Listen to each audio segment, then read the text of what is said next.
नमस्कार, स्वागत है आपका खबर एचपी में। तो आइए जानते हैं हिमाचल के हर छोटे बड़े शहर से जुड़े 30 फटाफट बड़ी खबरों को। इससे पहले यदि आप वीडियो को लाइक नहीं किए हैं तो लाइक कर दीजिए और चैनल में नए तो चैनल को सब्सक्राइब कर लीजिए। और आप वीडियो को कहां से देख रहे हैं कमेंट बॉक्स में हमें जरूर बताइए। देहरा से मुख्यमंत्री की पत्नी को टिकट देना चाह रहा हाईकमान, सीएम सुक्खू कर रहे विचार। जी हां, कांग्रेस हाईकमान देहरा विधानसभा हल्के में उपचुनाव के लिए मुख्यमंत्री सुखविंदर सुक्खू की पत्नी कमलेश ठाकुर को प्रत्याशी बनाना चाह रहे हैं। वही बता दें कि देहरा से टिकट अटकने का यही कारण बताया जा रहा है। वहीं आलाकमान ने इस पर मुख्यमंत्री सुक्खू को विचार करने को कहा है। इससे कांग्रेस वहां एक होकर चुनाव लड़ना चाह रही है। वहीं उपचुनाव के प्रत्याशी चयन के पार्टी के 3 सर्वेक्षणों में कमलेश का नाम आगे है, क्योंकि एक तो देहरा में उनका मायका है, दूसरा कारण यह है कि आलाकमान पिछले 25 साल से अजय बनी इस विधानसभा सीट पर मुख्यमंत्री सुखविंदर सिंह सुक्खू का प्रभाव आजमाना चाह रहा है। वह 1500 रुपये मासिक देने की गारंटी को लागू करने के बाद महिला फैक्टर से भी मतदाताओं को साधना चाहता है। वह पिछले उपचुनाव में महिला प्रत्याशी देने का यह प्रयोग लाहौल स्पीति में भी सफल रहा है। मुख्यमंत्री बोले एनआईआर दंपति पर हमले के आरोपियों के विरुद्ध कड़ी कार्रवाई करे पुलिस। जी हां, हिमाचल प्रदेश के जिला चंबा के डलहौजी के खज्जियार में एक एनआईआर दंपति पर हमले से संबंधित मामले की मुख्यमंत्री सुखविंदर सिंह सुक्खू ने कड़ी निंदा की है। वह साथ ही कड़ा संज्ञान लेते हुए पुलिस को इस मामले में विस्तृत जांच कर आरोपियों के विरुद्ध कड़ी कार्रवाई करने के निर्देश दिए हैं। बता दें कि प्रदेश सरकार के प्रवक्ता ने बताया कि खज्जियार में गत दिनों एक स्पेनिश पंजाबी दंपति पर कुछ लोगों ने हमला किया था।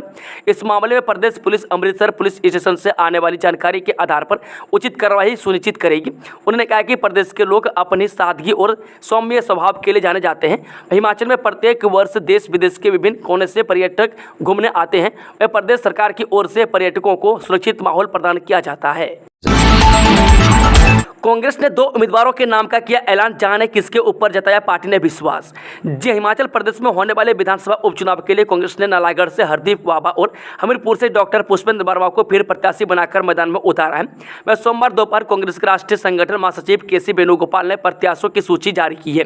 हालांकि अभी देहरा विधानसभा में प्रत्याशी को लेकर पेच फंसा हुआ है। वही मंगलवार को प्रत्याशी के नाम को लेकर फैसला हो सकता है। बता दें कि हरदीप बाबा और डॉक्टर पुष्पेंद्र वर्मा ने 2022 में भी विधानसभा चुनाव लड़ा था। वह दोनों प्रत्याशी दूसरे स्थान पर रहे थे। यहां से निर्दलीय प्रत्याशी चुनाव जीते थे। वे भाजपा प्रत्याशी तीसरे स्थान पर रहे थे। वे डॉक्टर पुष्पेंद्र वर्मा हमीरपुर सीट पर हुए चुनाव में करीब 13,000 मतों से हारे थे। वे निर्दलीय आशीष शर्मा ने यहां से जीत दर्ज की थी। वे डॉक्टर पुष्पेंद्र को कांग्रेस ने चुनाव के दौरान अंतिम क्षणों में प्रत्याशी बनाया था। मुख्यमंत्री सुक्खू बोले कांडाघाट में दिव्यांग विद्यार्थियों के लिए बनेगा सेंटर ऑफ एक्सीलेंस। जी, मुख्यमंत्री सुखविंदर सुक्खू ने कहा कि राज्य सरकार सोलन जिले के कांडाघाट में दिव्यांगजनों के लिए उत्कृष्ट शिक्षा केंद्र यानी कि सेंटर ऑफ एक्सीलेंस स्थापित करने जा रही है।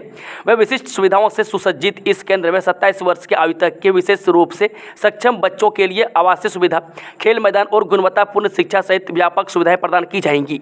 वह मुख्यमंत्री ने कहा कि राज्य सरकार दिव्यांगजनों के कल्याण के लिए परियोजना को समयबद्ध पूर्ण करने के लिए प्रतिबद्ध है। मैं सोमवार को जारी बयान में मुख्यमंत्री ने कहा कि सरकार इस परियोजना को 2 वर्ष के भीतर पूरा करने के लिए दृढ़ संकल्पित है। मैं कंडाघाट क्षेत्र के टिकरी गांव में 45 बीघा सरकारी भूमि को चिन्हित कर इस परियोजना को स्थापित करने के लिए भूमि का स्वामित्व सामाजिक न्याय और अधिकारिता विभाग को दे दिया है। मैं लोक निर्माण विभाग को मैपिंग करने तथा विस्तृत परियोजना रिपोर्ट यानी कि DPR तैयार करने के निर्देश दिए गए। इस केंद्र के माध्यम से 300 दिव्यांग विद्यार्थी लाभान्वित होंगे। वह विभाग ने इस परियोजना को तैयार करने के लिए प्रारंभिक कार्य शुरू कर दिया है। मैं इसके लिए विभाग ने विभिन्न राष्ट्रीय संस्थानों का अध्ययन किया है तथा दृष्टि एवं श्रवण बाधित विद्यार्थियों के लिए पाठ्यक्रमों की पहचान की है।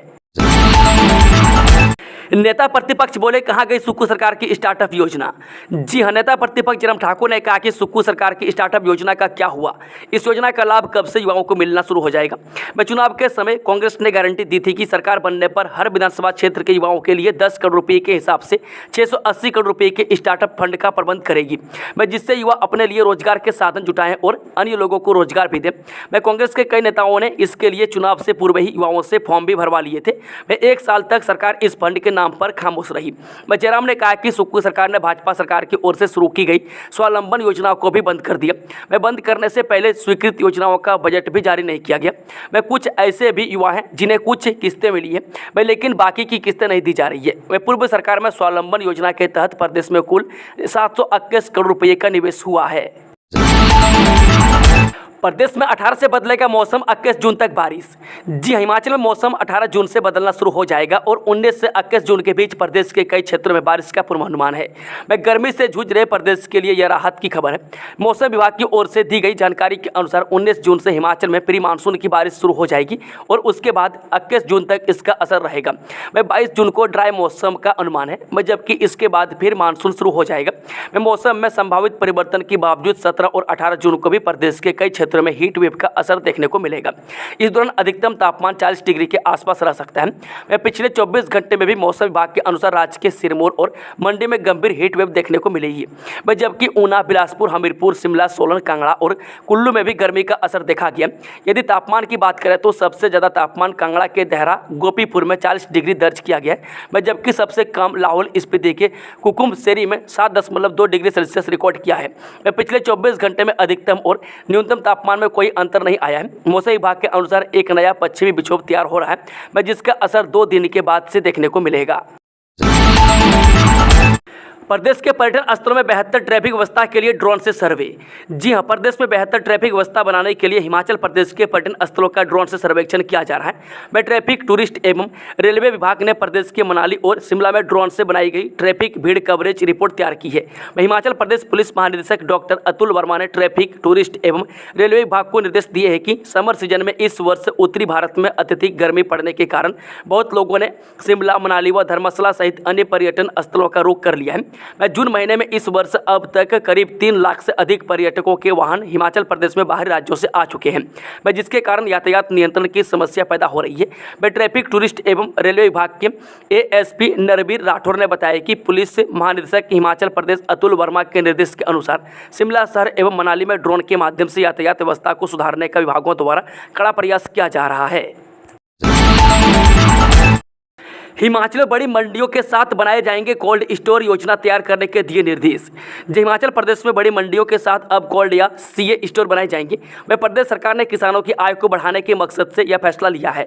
इसके तहत सरकार ने एपीएमसी को मंडियों के साथ कोल्ड स्टोर बनाने को लेकर कार्य योजना तैयार करने के निर्देश दिए हैं। कार्य योजना तैयार कर वह इसे मार्केटिंग बोर्ड में सौंपेगी, जिसे अंतिम मंजूरी के लिए प्रदेश सरकार को सौंपा जाएगा।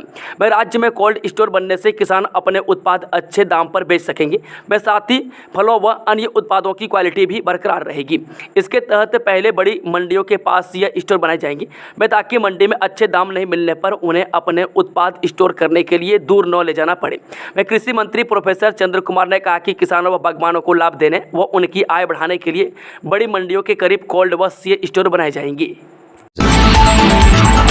खजियार में पर्यटकों के साथ मारपीट मामले में क्यों आया कंगना का नाम, क्या इसके पीछे है कोई साजिश?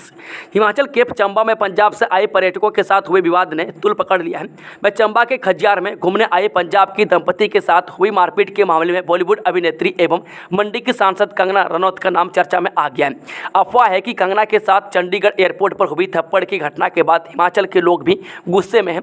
अफवाहों के मुताबिक खजियार में पर्यटक दंपति के साथ हुई घटना को कंगना के थप्पड़ कांड से जोड़कर देखा जा रहा है। इस मुद्दे को लेकर पंजाब के पूर्व सीएम रणजीत सिंह चन्नी ने एक्स पर एक वीडियो पोस्ट किया है।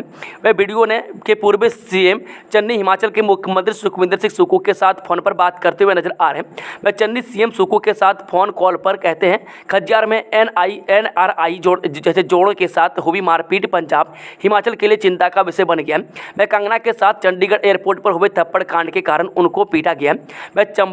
जवाब में सीएम सुक्खू इस मामले की जानकारी न होने की बात कहते हैं। आगे चन्नी वीडियो में कहते हैं कि बीजेपी नफरत की राजनीति कर रही है, इससे हमारा सिख भाईचारा परेशान है और ये हमें हिमाचल के लोगों से लड़वाने की साजिश है।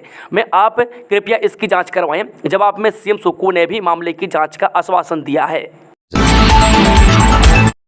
कंचनजंगा ट्रेन हादसा में 15 की मौत, 60 से अधिक घायल, रेस्क्यू ऑपरेशन पूरा।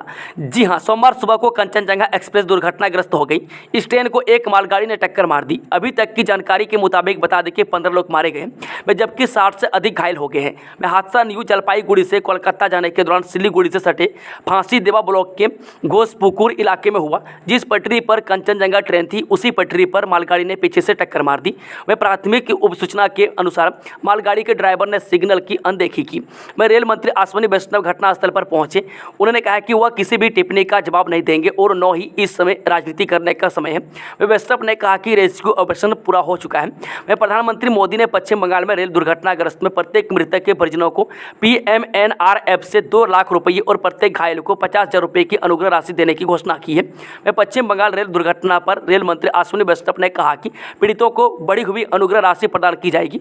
मृत्यु के मामले में 10 लाख रुपये और गंभीर रूप से घायलों के लिए 2.5 लाख रुपये और मामूली चोटें के लिए 50,000 रुपये दिए जाएंगे। मटर का उत्पादन बढ़ा, दाम 150 रुपये किलो, अच्छे दाम मिलने से किसानों के खिले चेहरे। जी हां, शिमला जिले में इस साल मटर के उत्पादन में भारी बढ़ोतरी हुई है। वह राजधानी की ढली सब्जी मंडी में 3 वर्षों के मुकाबले इस साल अभी तक 46% मटर की फसल ढली मंडी में पहुंच चुकी है।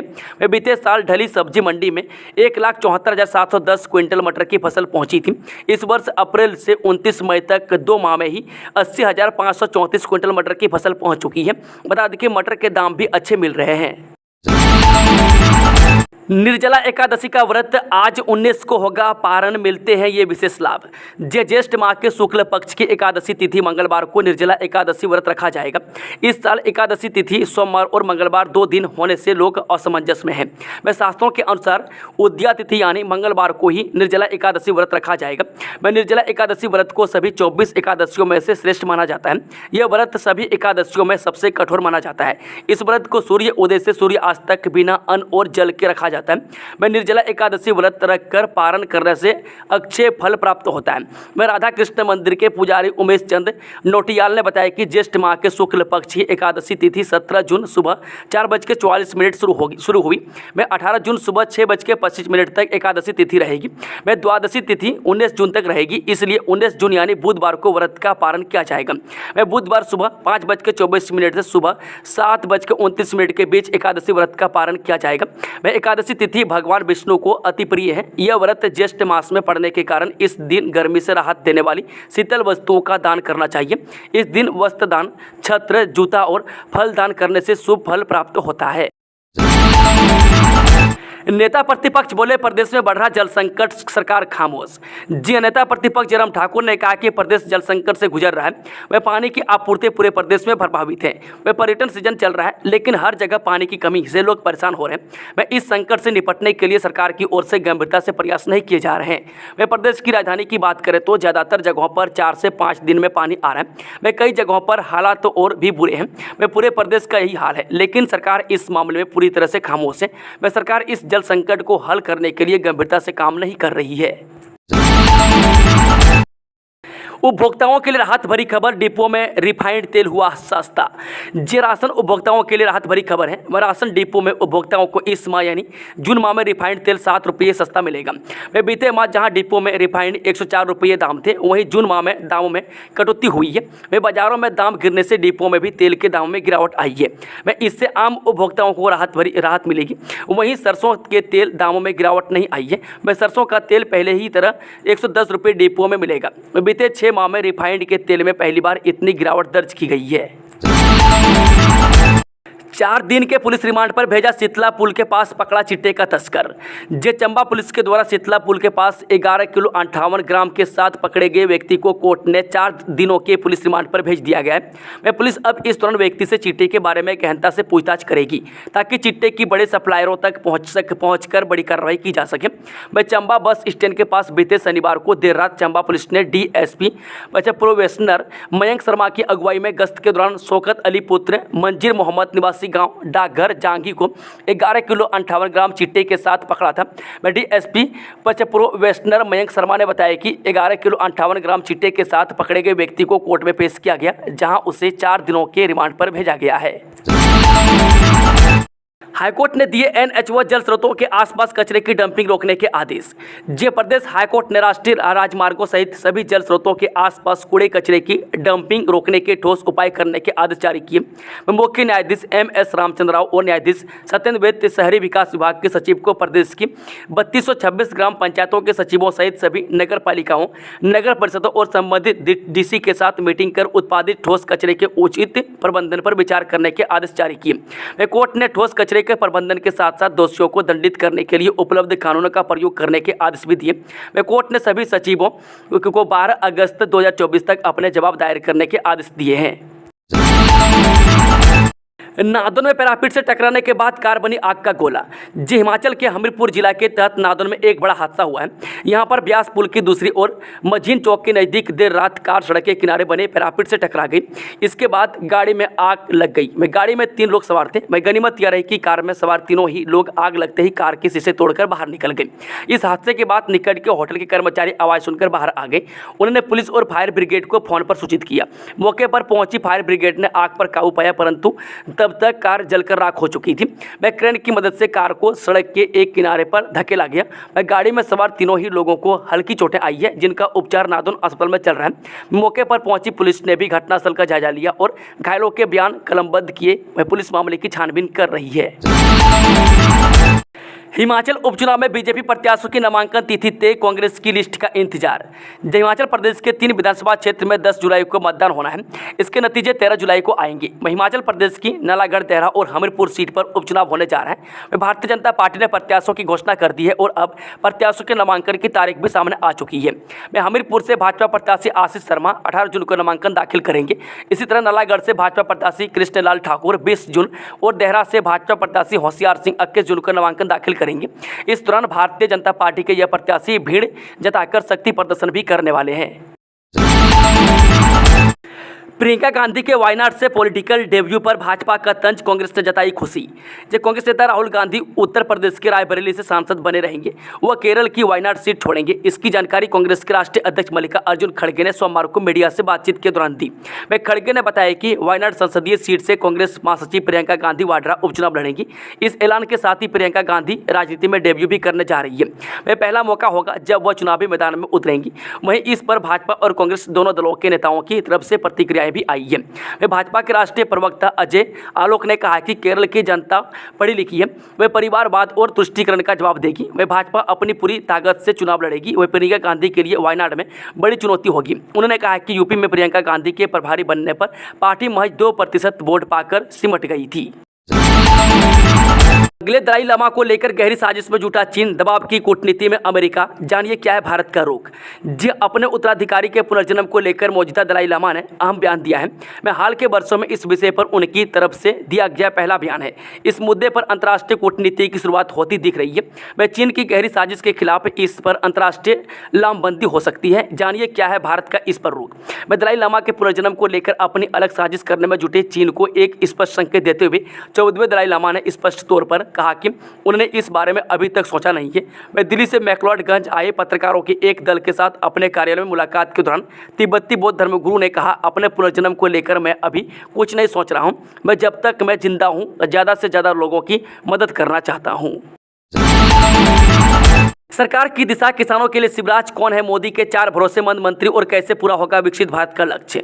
जे राजनीतिक स्थिरता और नीतियों कार्यक्रम में निरंतरता के बिना कोई देश तेजी से आगे नहीं बढ़ सकता है। पीएम मोदी का नया मंत्रिमंडल उनकी रणनीतिक सोच को दिखाता है। मोदी सरकार 3.0 के मंत्रिमंडल गठन ने ऐसी तस्वीर दिखाई जो सरकार की दशा और दिशा को स्पष्ट और प्रभावी रूप से उकेरती है।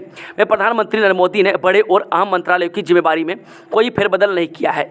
4 जून को 18वीं लोकसभा के परिणाम आने शुरू हुए तो एक बार लगा कि भारत ने निरंतरता और स्थिरता की सरकार के स्थान पर परिवर्तन और स्थिरता वाली मिलीजुली सरकार चुनी है। लेकिन दोपहर बाद सारे परिणामों से स्पष्ट हो गया कि भारतीय मतदाताओं ने 10 वर्षों के बाद भी निरंतरता और स्थिरता को ही चुना है। पहली बार चुनाव में उतरेंगी प्रियंका गांधी वाड्रा, राहुल गांधी की जीती वायनाड सीट से लड़ेगी उपचुनाव।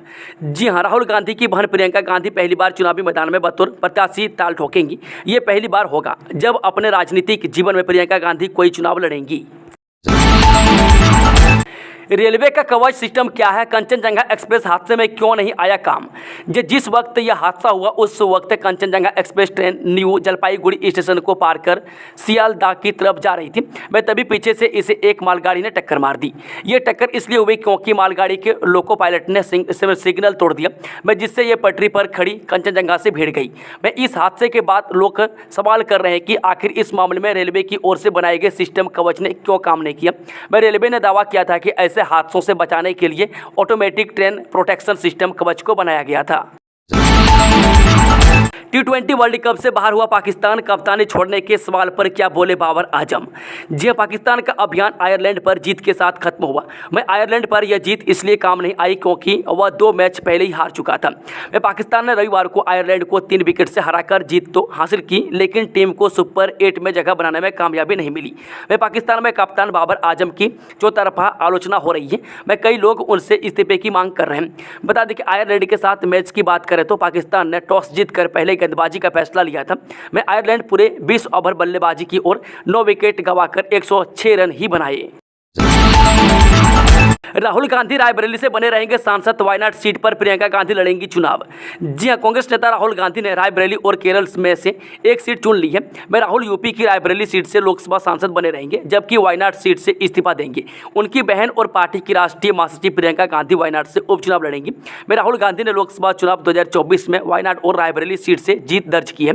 मैं नियमा अनुसार रिजल्ट घोषित होने के 14 दिन के भीतर एक सीट छोड़नी होती है। मैं 4 जून को चुनाव के नतीजे आए थे, यानी 18 जून तक की डेडलाइन थी। मैं कांग्रेस नेताओं की सोमवार को पार्टी अध्यक्ष मल्लिकार्जुन खड़गे के घर बैठक हुई। इसमें कांग्रेस संसदीय समिति की चेयरपर्सन सोनिया गांधी, सांसद राहुल गांधी, महासचिव प्रियंका गांधी और केसी वेणुगोपाल मौजूद थे। इस मीटिंग में तय हुआ कि राहुल गांधी रायबरेली सांसद से बने रहेंगे और प्रियंका गांधी वायनाड में इलेक्शन डेब्यू करेंगी। इसके बाद कांग्रेस अध्यक्ष मल्लिकार्जुन खड़गे ने प्रेस कॉन्फ्रेंस में इसका ऐलान किया। सांसद चरणजीत चन्नी ने हिमाचल सीएम से की बात, जल्द कार्रवाई की मांग। जो पंजाब के एनआरआई कपल से हिमाचल प्रदेश में मारपीट मामले को लेकर जालंधर के सांसद चरणजीत सिंह चन्नी ने हिमाचल के सीएम सुखविंदर सिंह सुक्खू से फोन पर बात कर मामले में कार्रवाई की मांग की। वे पंजाब के एनआरआई दंपति से हिमाचल में हुई मारपीट के मामले में अब अमृतसर में 0 FIR दर्ज की गई है। वे मामले में IPC की 6 धाराओं 323, 341, 354, 506, 148 और 149 के तहत मामला दर्ज किया गया है। मैं अमृतसर के थाना रंजीत एवेन्यू में यह केस दर्ज किया गया है, जिसे हिमाचल में संबंधित थानों को भेजा जाएगा। एयरफोर्स स्टेशन के पास बने मंदिर में शिव मूर्ति के पास मिला पाकिस्तानी नोट, पुलिस ने शुरू की जांच। जे पठानकोट एयरफोर्स स्टेशन निकट बने ऐतिहासिक बर्फानी मंदिर में भगवान शिव की मूर्ति के चरणों में 100 रुपये का पाकिस्तानी नोट पड़ा मिला। वह पाकिस्तानी नोट पर एक तरफ जिन्ना और दूसरी तरफ दुनिया के दूसरे सबसे बड़े पर्वत की तस्वीर बनी हुई है। वह पाकिस्तानी नोट मिलने से क्षेत्र में दहशत फैल गई है। मंदिर के सेवादारों ने पाकिस्तान नोट मिलने की सूचना तुरंत स्थानीय पुलिस स्टेशन में दी। वहीं दहशतगर्द जिले में इतनी कड़ी सुरक्षा के बीच भी दहशत का माहौल पैदा करने में कामयाब हो गया। पंजाब के लोगों को अब नहीं लगाने पड़ेंगे सरकारी दफ्तरों के चक्कर, सीएम मान ने किए ये ऐलान। जब पंजाब मुख्यमंत्री भगवंत मान ने आज जनता की सुविधा के लिए कई बड़े ऐलान किए हैं। मैं लोकसभा चुनाव के बाद मुख्यमंत्री भगवंत मान ने डीसी और एसएसपी को सख्त आदेश जारी किए हैं। मुख्यमंत्री ने कहा कि उन्हें शिकायतें मिल रही थी कि निचले स्तर पर भ्रष्टाचार जारी है, इसलिए उन्होंने पंजाब भर के डीसी और एसएसपी के साथ बैठक की और स्पष्ट कर दिया कि अगर निचले स्तर पर कोई भी अधिकारी या कर्मचारी भ्रष्टाचार में शामिल है या ऐसा करते पकड़ा जाता है तो इसके जिम्मेदार डीसी व एसएसपी होंगे। इनके खिलाफ सख्त कार्रवाई की जाएगी। पंजाब के रेलवे स्टेशनों को बम से उड़ाने की मिली धमकी, पुलिस आई हरकत में। जब पंजाब के कई रेलवे स्टेशन उड़ाने की धमकी दी गई है। मैं धमकी मिलने के बाद लुधियाना रेलवे स्टेशन पर भी पुलिस अलर्ट हो गई है। मैं लुधियाना पुलिस ने RPF और GRP के साथ मिलकर स्टेशन का कोना कोना से सर्च किया है। मैं बता दें कि इस दौरान पुलिस ने सभी यात्रियों के सामान की भी तलाशी ली। हालांकि पुलिस का कहना है कि सर्च नशा तस्करों के खिलाफ की गई थी, मगर सूत्रों से पता चला है कि अन्य कई जिलों में स्टेशन को उड़ाने की धमकी के बाद पुलिस हरकत में आई है। बारालाचा पहुंच रहे पर्यटक बर्फबारी का ले रहे आनंद, देखें तस्वीरें। जी, मैदानी इलाकों में गर्मी से राहत पाने के लिए पर्यटक पहाड़ों का रुख कर रहे हैं। वहीं पहाड़ों में जाकर पर्यटक बर्फ से खेल रहे हैं। वह बारालाचा दर्रे पर बर्फ जमी हुई है, ऐसे में पर्यटक यहां आकर आनंदित हो रहे हैं। वह पहाड़ी क्षेत्रों में इन दिनों अधिकतम तापमान करीब 30 डिग्री चल रहा है। मैदानी राज्यों में पारा 40 से 45 डिग्री के बीच पहुँच गया है। वही राजधानी शिमला, मनाली, डलहौजी, कसौली और धर्मशाला के अधिकांश होटलों में इन दिनों सैलानियों की ऑक्यूपेंसी फुल चल रही है। मैं सोमवार को जिला मुख्यालय धर्मशाला के आसपास के क्षेत्रों में बारिश हुई है, जिससे लोगों को गर्मी से निजात मिली है। इसके साथ ही किसानों ने भी ली राहत की सांस ली है। धर्मशाला में दिन में अधिकतम तापमान 40 के पार पहुंच चुका था, लेकिन बारिश के बाद तापमान में गिरावट दर्ज की गई है। वहीं जिला कुल्लू में शाम के समय हुई बारिश से लोगों को राहत मिली है। गरज के साथ बारिश से तापमान में 5 से 7 डिग्री तक गिरावट आई है। हालांकि दिन को जिला मुख्यालय का तापमान 37 डिग्री रिकॉर्ड किया गया है। दोस्तों, खबरों का सिलसिला समाप्त होता है। जानकारी पसंद आई तो वीडियो को लाइक, शेयर, चैनल को सब्सक्राइब सब्सक्राइब जरूर कर लें और कमेंट बॉक्स में कमेंट करके बताएं कि आप न्यूज़ को हिमाचल के किस कोने में बैठकर देख रहे हैं। Thank you, all the best, जय हिंद, जय हिमाचल।